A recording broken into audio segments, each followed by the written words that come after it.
Số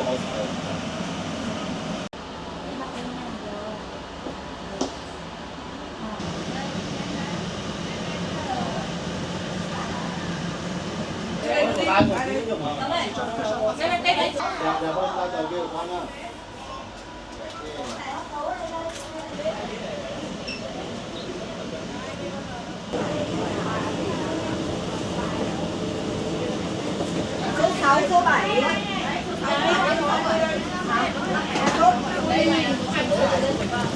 Chúng em oxy vậy.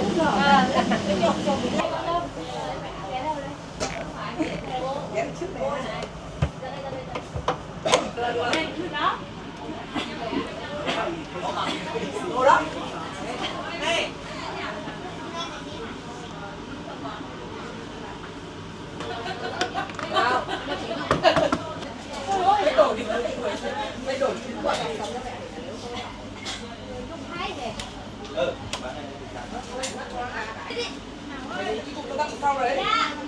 Em đây mấy gì nữa phải nhắn cho gì em để các có gửi số điện thoại để tiết nhiều cho mấy người ạ mà biết họ này vào đây cho em đi đấy thế là con bỏ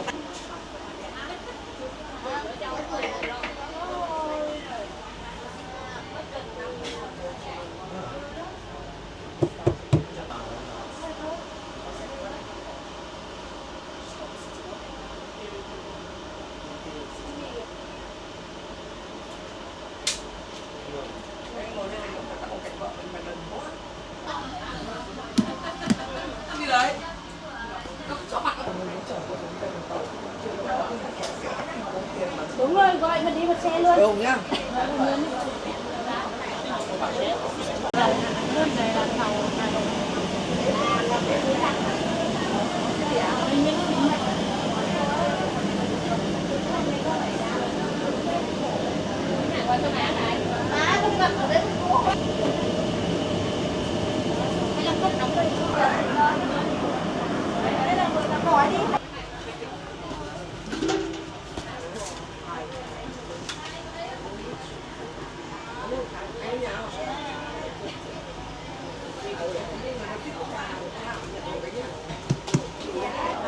Thì mình ngồi xe đi cái xe đó.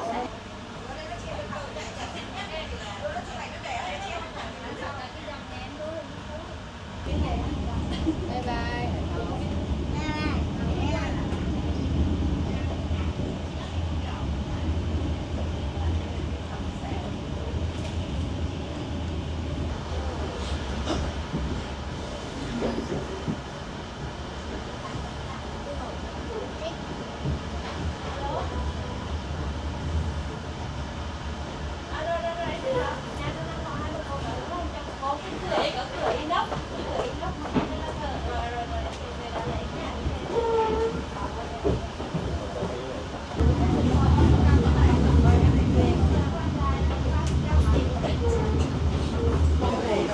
nhiều trải nghiệm ý nghĩa cùng đường sắt Việt Nam. Xin trân trọng cảm ơn.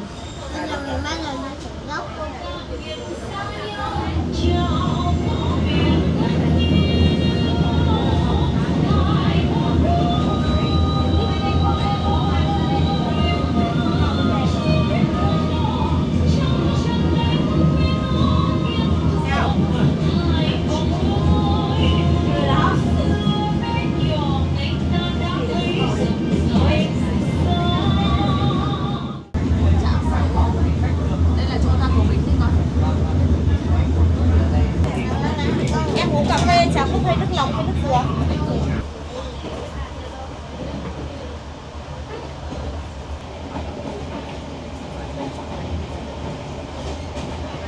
Giai ơi, Giai ăn được tương ớt không?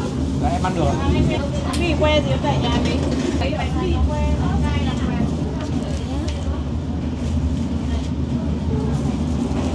Ngon lắm. Ơi nhá.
nó chạy êm hơn đúng không?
Khi hành khách sử dụng nhà vệ sinh trên tàu, đề nghị hành khách thực hiện theo bản hướng dẫn đã có trong khu vệ sinh. Each passenger compartment and in each restroom.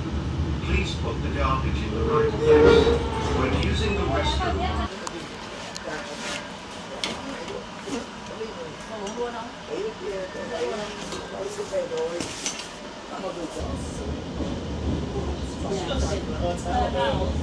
chỉ có Hà Nội thì có sắc. Đúng rồi, các bạn. Thế giới thì cũng Hà Nội.